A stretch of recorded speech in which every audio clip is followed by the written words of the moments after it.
Well, there is obviously something in the water here at San Diego 6. 4 of us are expecting babies early next year. Yesterday, we started to tell you the very special story of our own weathercaster and mom-to-be, Brooke Landau. A heart condition that she was born with meant she could not carry her own baby.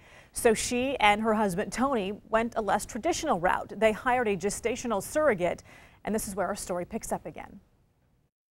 At a certain point, you have to stop asking why and start answering what. You have to stop saying, why me? Why did this happen? And instead answer, what am I going to do about this now that this has happened?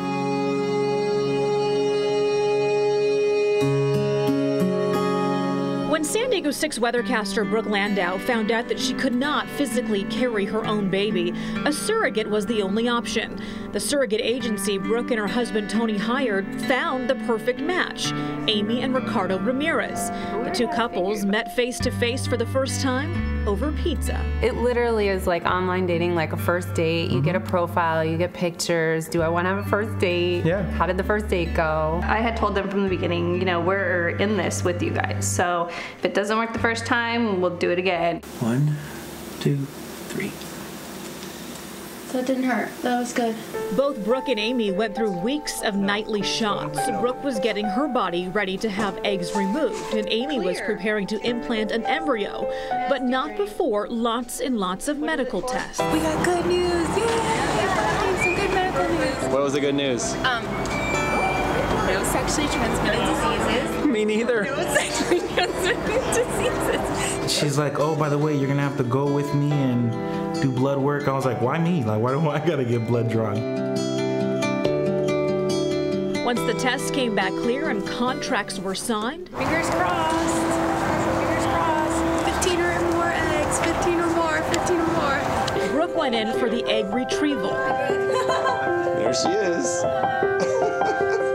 So how did it go, honey? Going well. Yeah, how you feeling? A little out of it. Then a few days later, Amy's turn to be implanted with Brooke and Tony's embryos, 2 of them. Bye. Where are you going? I'm going to get ready. You're gonna go get pregnant.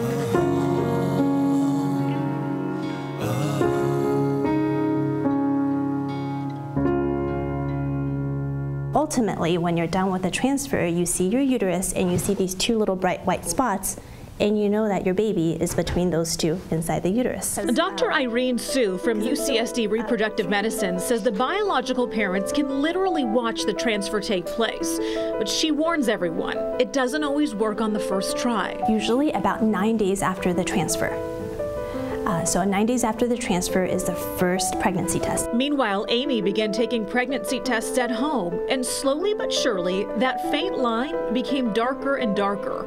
Amy, Ricardo, Brooke, and Tony had plans to meet up, and it just happened to be Mother's Day. We were at the ice cream place, and Brooke asked Amy if she knew, and Amy just pulled out a pregnancy kit and said, "You want to go test?" And she went into the restroom and tested right then and there.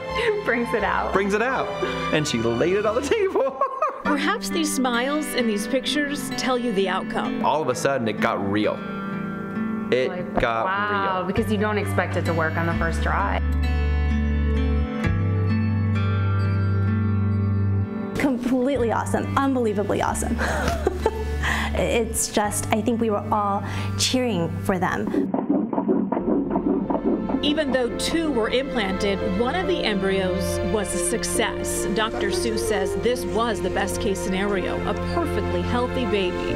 And even though Brooke doesn't get to feel the baby growing and kicking, she says she's learned to be grateful for milestones and miracles and the chance to be a mom. I'm really excited. I think it's going to be extraordinary.